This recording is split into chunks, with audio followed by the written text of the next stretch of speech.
buat kamu yang belum subscribe, subscribe dulu dong. Terima kasih terkait dengan relokasi kembali para pedagang untuk masuk dalam gedung baru. Itu direncanakan bulan Oktober. Ini masih dalam tahap finishing, mudah-mudahan bulan Oktober diperkirakan mungkin sekitar pertengahan sudah bisa beroperasi secara normal pasar Bersihati.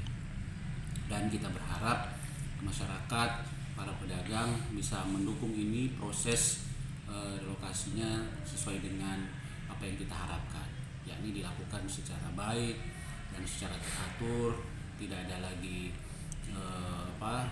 komplain seperti yang dahulu kotor, PC dan lain sebagainya. Kita berharap dengan pasar yang baru ini bisa menjadi pelayanan terbaik dari pemerintahan kota, khususnya PD Pasar Kota Manado terhadap masyarakat kota atau para pembeli yang setiap hari melakukan aktivitas di pasar Bersihati. Untuk jam operasional dibagi beberapa, apakah ada yang 1/4 jam atau ada cuma sampai jam berapa, Pak? Terkait dengan jam operasional, pasar dibuka jam 5 subuh dan ditutup jam 8 malam.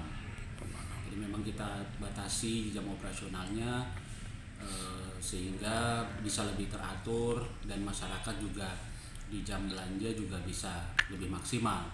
Karena memang selama ini pengaturan dalam proses operasional pasar Bersihati itu tidak maksimal, sehingga dalam kondisi pasar baru sebagian besar pengelolaan itu dilakukan pembaruan atau dikelola lagi secara baik menggunakan standar-standar pelayanan dalam hal pengelolaan pasar yang bersih, sehat, dan nyaman untuk para pelanggan.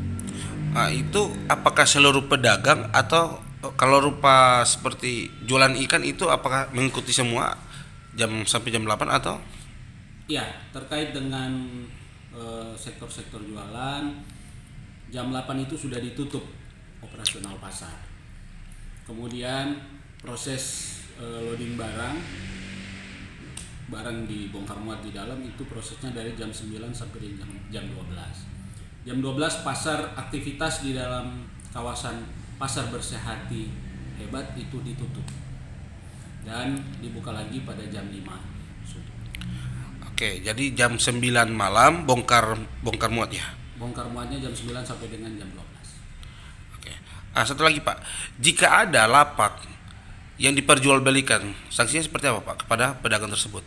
Kita sudah dari awal nih sosialisasi kepada seluruh pedagang untuk melakukan pengurusan izin, baik itu kartu dagang, izin lahan, ataupun sewa ruangan ataupun kontrak kios, itu dilakukan pengurusan sendiri oleh pedagang. Jangan titip ke calo, jangan titip ke siapapun, tapi urus sendiri. Karena dengan mekanisme yang kita terapkan, pedagang harus mengurus sendiri sehingga tidak ada lagi pungli-pungli di lapangan yang selama ini terjadi. Ini menjadi perhatian supaya pedagang juga peduli terhadap lapaknya, terhadap kiosnya yang nantinya menjadi tempat berjualannya, tempat mencari nafkah. Sehingga aturan ini menjadi signifikan atau penting bagi seluruh stakeholder, bahwa PD Pasar dan pedagang wajib tahu nih bahwa aturannya seperti ini. Kalau di lapangan kita temukan hal-hal yang terjadi pelanggaran, maka kita tindak secara tegas.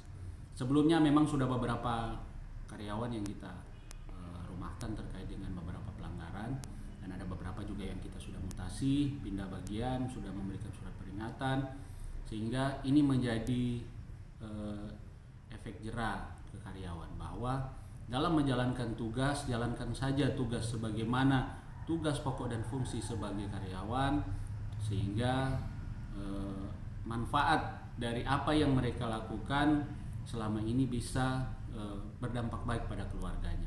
Tidak melakukan hal-hal yang melanggar, tidak melakukan hal-hal yang bisa merusak citra, baik itu citra diri sebagai karyawan ataupun citra dalam perusahaan daerah Pasar Manado. Pak, sebelumnya WC umum itu sebelumnya dikontrakkan oleh PD Pasar. Apakah ini berlaku seperti yang lalu atau seperti apa, Pak?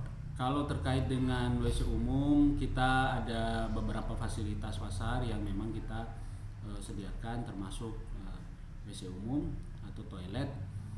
Ada toilet yang gratis untuk pedagang. Jadi kalau pedagang mau buang air, mau buang hajat itu ada di toilet khusus pedagang dan itu tidak berbayar.